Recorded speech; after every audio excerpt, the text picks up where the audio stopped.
What would you do if your survival meant betraying your best friend? Squid Game Season 2 takes this question to chilling new depths, and I couldn't stop thinking about it. So I stopped mid binge to record this because I couldn't shake some of the questions that the show raises about self preservation and altruism with a simple child's game of rock, paper, scissors. Hi guys, my name is Belkis and welcome to my channel. Okay, so let's get right into it and start talking about the rules of the game and sort of setting the stage. The players face off in rock, paper, scissors -1 with a deadly twist. The game is accompanied with Russian roulette, where the loser of each round faces a 1 in 6 chance of death. But as the game progresses, the stakes skyrocket when the recruiter loads 5 bullets into the chamber. This is no longer just a risky game, it's essentially a death sentence. In everyday life, we rarely face stakes this high, but when confronted with severe stress or crises, our responses can still mirror these extremes, reminding us how deeply fear and uncertainty can cloud our judgment.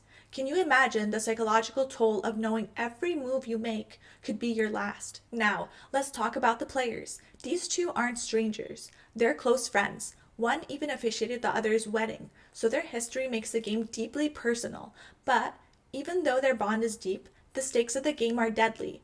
In the first round, one player hesitates, unable to make a move. Is it his fear? Is it the weight of their shared history? Either way, it's a poignant reminder of just how personal survival can be. This is because self-preservation is one of humanity's strongest instincts. We as humans are hardwired to protect ourselves in life-threatening situations. It's what kept our ancestors alive when they faced predators, famine, and natural disasters. We also have an innate drive to help and protect those we care about. This is called altruism. And it has been just as crucial for survival because without cooperation and empathy, human societies wouldn't have been able to form and thrive. But when faced with an immediate life or death situation, the body's fight or flight response typically engages first at a physiological level. Your sympathetic nervous system rapidly prepares you to either confront that threat or escape it. Altruistic behaviors, however, they can override or shape how you act on that flight or fight impulse, especially if you have a strong bond, like friendship or kinship with the other person. And while they don't necessarily precede that automatic stress response, which is that fight or flight that we just talked about, altruistic instincts can quickly influence whether you choose to risk your own life to protect a friend. The game forces the players to confront an impossible question relating to this.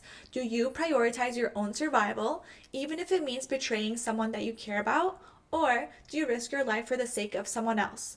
While this portrayal is a fictional dilemma, it's a reflection of real-world psychology and how the human mind works. At the end of the scene, one of the friends plays both hands as rock. He makes his move. The second friend has chosen paper and scissors, so he knows the outcome rests entirely in his own choice. He doesn't make a move and is therefore disqualified and loses the game. Did he freeze out of fear? Did he sacrifice himself? Or was there a darker motivation? Did the first friend manipulate the situation to ensure his own survival, hoping that the other would forgo his own well-being for that of his friends? Or did he strategically put the other in that position, knowing that his indecision would lead to his own death? The beauty of this scene is that we may never know. We will truly not know the intentions of either of them, but the scene drives home a brutal truth. When survival is on the line, it will test even the strongest social bonds. And while some will choose to betray their closest allies, others make the ultimate sacrifice. Now, let's talk about morality. In a normal world, our values act like a compass. They guide our decisions and help us define what's right and wrong. But under extreme pressure, especially when life or death is at stake, survival instincts take over and suddenly even the most deeply held values can erode. This game's design amplifies this moral erosion.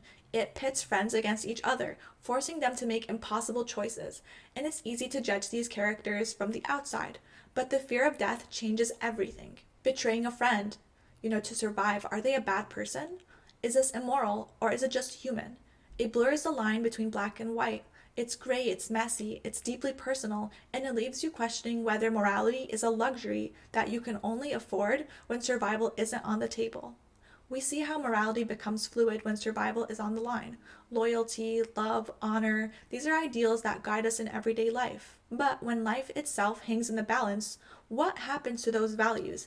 It begs the question, how far would you go to survive? Would you betray a friend? Would you sacrifice your values? Or Would you hold on to your morals even if it cost you your own life? These are questions that are difficult, and they make us confront the fragility of our own moral compass. One person might betray their best friend, while another sacrifices their chance to live for someone else. It's not a simple question of right or wrong. It's a clash between our innate survival instincts and human values. This also speaks to the extent of human friendships and bonds.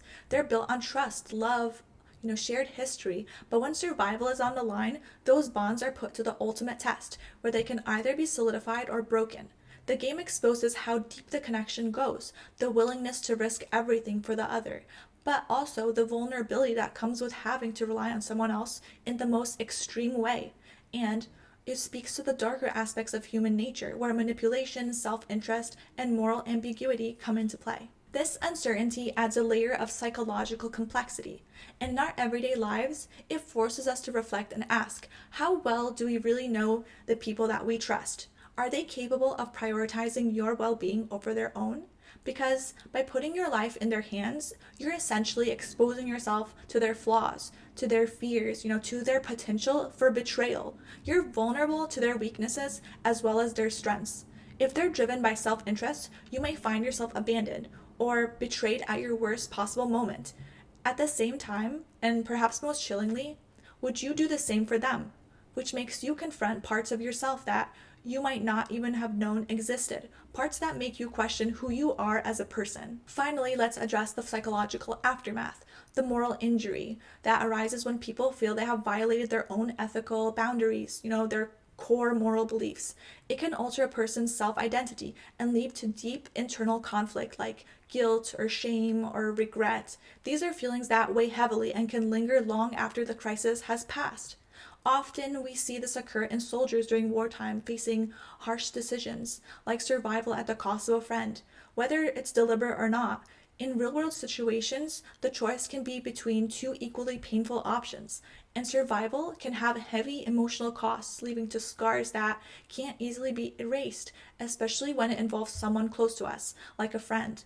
Our actions, even in desperate situations, can reshape how we see ourselves. Recognizing moral injury reminds us to approach high-stakes decisions in any form with as much self-awareness and compassion as possible in that situation. Being mindful of potential long-term regret can help guide ethical behavior, even in difficult moments. In the end, there are no real answers here. By analyzing this fictional yet psychologically revealing game, we learn that the truest tests of character often arise when survival collides with morality and loyalty.